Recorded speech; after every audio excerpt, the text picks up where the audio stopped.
मानव अधिकार संरक्षण मंच्या वतीनं आमची सगळी टीम स्पेसिफिकली विद्यार्थ्यांच्या प्रश्नावर, स्पेसिफिकली बेरोजगारांच्या प्रश्नावर, मग ते विद्यार्थी हा विद्यार्थी पहिल्या वर्गातला विद्यार्थी असो, तो विद्यार्थी हायस्कूलचा विद्यार्थी असो, तो विद्यार्थी कॉलेजचा विद्यार्थी असो, की तो विद्यार्थी पीएचडी धारक विद्यार्थी असो, विद्यार्थी हा विद्यार्थी असतो, मग तो पहिल्या वर्गाचा विद्यार्थी असो की पीएचडी धारण करणारा विद्यार्थी असो, त्या विद्यार्थ्याच्या प्रश्नावर जर पद्धतशीरपणे संविधानिकपणे गेल्या 15 वर्षापासून आम्ही HRPFच्या नात्याखाली त्यांचे प्रश्न सोडवत आलो.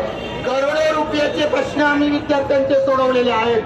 आम्ही या नागपुरातल्या सगळे जे काही कॉलेजेस आहेत त्या सगळ्या विद्यार्थ्यांना आम्ही पाठी करून त्यांच्या विरोधात कोर्टात केसेस सुद्धा टाकलेल्या आहेत. त्या कोर्टाच्या केसेस सुद्धा आमच्या बाजूने लागलेल्या आहेत. परंतु महत्वाची गोष्ट ही आहे मित्रांनो, या देशातले शासन करणारे लोक जर कोर्टाच्याच आदेशाला मारत नसतील तर आपल्याला आपल्या आदेशाचा दंड आपल्या हातात एक ना एक दिवस घ्यावंच लागेल.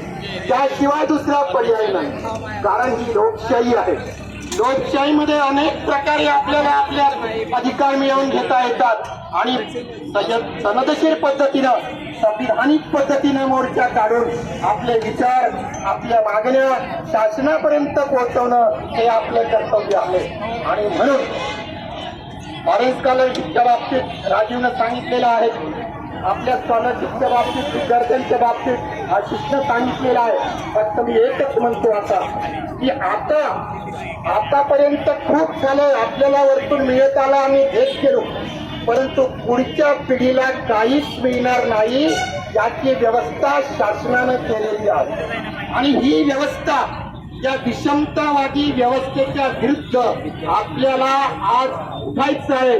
नाहीतर पुढची पिढी आपल्याला माफ करणार नाही. म्हणून माझ्या बंधू भावांनो, यासाठी आपण तत्पर राहा. या मोर्चाला आलात आपण, सगळ्यांनी पाठिंबा दिला, त्याबद्दल तुमचे सगळ्यांचे